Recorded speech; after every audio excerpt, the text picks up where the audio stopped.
Vishwakarma sir परंपरा से। Friends, मैंने आपको अगले वीडियोस में have to, has to, had to, जो टू इन्फिनेटिव से रिलेटेड होते हैं, ऐसे वाक्य जो हम रोज़मर्रा की ज़िंदगी में बोलते हैं, जिसको मैंने आपको बहुत अच्छी तरीके से समझाया है। उसके फार्मूले भी बाकायदा आपको लिखा दिए गए हैं, समझा दिए गए हैं। हैव टू का मीनिंग ना है, नी है, ने है के अर्थ में चलता है।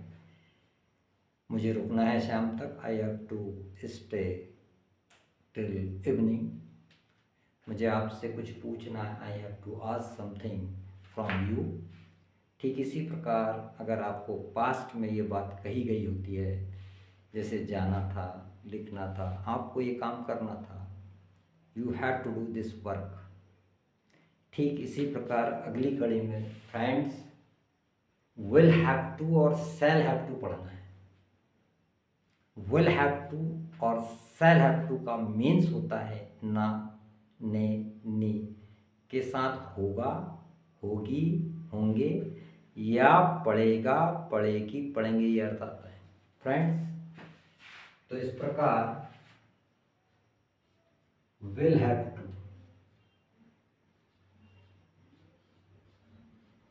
ठीक इसी प्रकार शैल हैव टू। फ्रेंड्स, हमेशा याद रखिए टू के साथ वर्ब का फर्स्ट फॉर्म रखा जाता है। मीन्स ना, ने, नी के साथ होगा, होगी, होंगे या पढ़ेगा, पढ़ेगी या पढ़ेंगे ये अर्थ आता है। इस अर्थ में फ्रेंड्स आपको इस फार्मूले के तहत चलना है। मीन्स आई और वी के साथ आप शैल हैव टू के साथ वर्ब का फर्स्ट फॉर्म और इसके बाद एक ऑब्जेक्ट लगा दीजिए। ठीक इसी प्रकार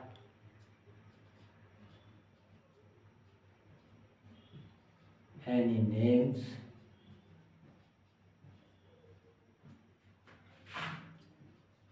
यू, दे, इनके साथ will have two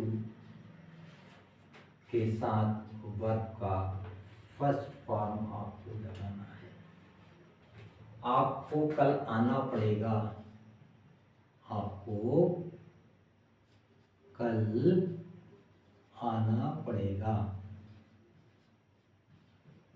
means you will have to come tomorrow. आपको ये दवाइयाँ लेनी पड़ेगी, आपको ये दवाइयाँ लेनी पड़ेगी। इस प्रकार you will have to take this medicine. तो इस प्रकार सेंटेंस आपको बनाने हैं। आपको सिर्फ ये याद करना है कि रोज की अगर आप 3 वर्ब को तैयार करते हैं तो 1 महीने में 90 और 2 महीने में लगभग 180 वर्ब आपके पास होगी। और इस प्रकार आप इन फार्मूलों के तहत आप वर्ब को रखते जाइए और सेंटेंस आप अपने अनुसार उसको बनाइए। और जैसे जैसे आप प्रैक्टिस करेंगे वो आपके लिए बहुत इम्पॉर्टेंट होगा। जो आप लिखने में, बोलने में, पढ़ने में, ये आपके लिए 100%। और ये बात ध्यान रखिए, जो फार्मूले ये बताए जा रहे हैं पूरी तरीके से ग्रामेटिकल हैं। मीन्स इनका इस्तेमाल ही करना है। वैसे तो आपको इनके साथ विल हैव टू भी लिखा जा सकता है, लेकिन उसकी मीनिंग जब मैं टेंस में ले आऊँगा तो आपको बताऊँगा कि आई के साथ अगर हम विल लगा के बोलें तो उसका क्या मीनिंग होता है। ये बात अगले स्टेप में आप उस चीज़ को क्लियर करें। तो फ्रेंड्स, उसे रुकना पड़ेगा, he will have to stay. और फ्रेंड्स, इसी प्रकार के इन सेंटेंस को जब आपको नेगेटिव में लेके जाएंगे तो इस सब्जेक्ट के साथ जो बताए गए ये सब्जेक्ट है friends, I, we, he, she, it, any names, you, they, ये सब्जेक्ट कहलाते हैं। तो इस प्रकार इन सब्जेक्ट के साथ विल नॉट हैव टू या वोंट हैव टू, ठीक इसी प्रकार शैल नॉट हैव टू या शांट हैव टू, ऐसे शब्द का इस्तेमाल किया जाता है। आपको नहीं आना पड़ेगा, यू वोंट हैव टू कम।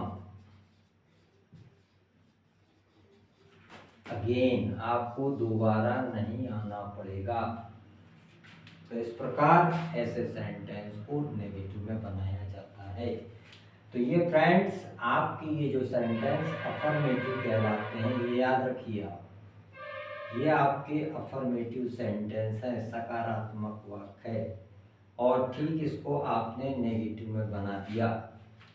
और ठीक इसी प्रकार इंट्रागेटिव में फ्रेंड्स, ऐसे सेंटेंस को बनाने के लिए आपको करना कुछ नहीं है, will, shall plus subject plus have to और उसके बाद वर्ब फर्स्ट और इसके बाद ये आपका कंस्ट्रक्शन हो गया इंट्रागेटिव सेंटेंस में, जिसमें आप क्या का भी प्रश्न बना सकते हैं, क्वेश्चन वर्ड इसके आगे लगा दें तो आपका क्वेश्चन वर्ड स्टार्टेड सेंटेंस बन जाएगा। क्या कल मुझे आना पड़ेगा सर? शैल या will I have to come again. क्या मुझे दोबारा आना पड़ेगा? Will I have to come again. मुझे कब आना पड़ेगा? When shall I have to come? मुझे कितने बजे आना पड़ेगा? What time shall I have to come? मुझे किससे मिलना पड़ेगा? Whom shall I have to meet there?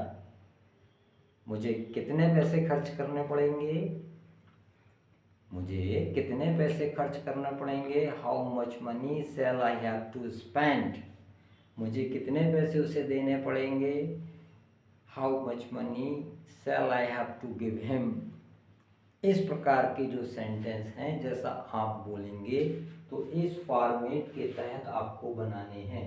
और मैं समझता हूँ ये बात आपको समझ में आ गई होगी फ्रेंड्स। तो इस चैनल को ज़रूर आखिरी तक देखिए, जितने भी वीडियोस मैंने डाले हैं उनको आखिरी तक देखिए, तब आपको वो बात बहुत अच्छे से समझ में आएगी। और मैं समझता हूँ कि आपको ये बात समझ में आ रही, तो प्लीज़ इस चैनल को लाइक कीजिए, सब्सक्राइब कीजिए और शेयर भी कीजिए ताकि ये सब तक पहुँचे। Thank you for this.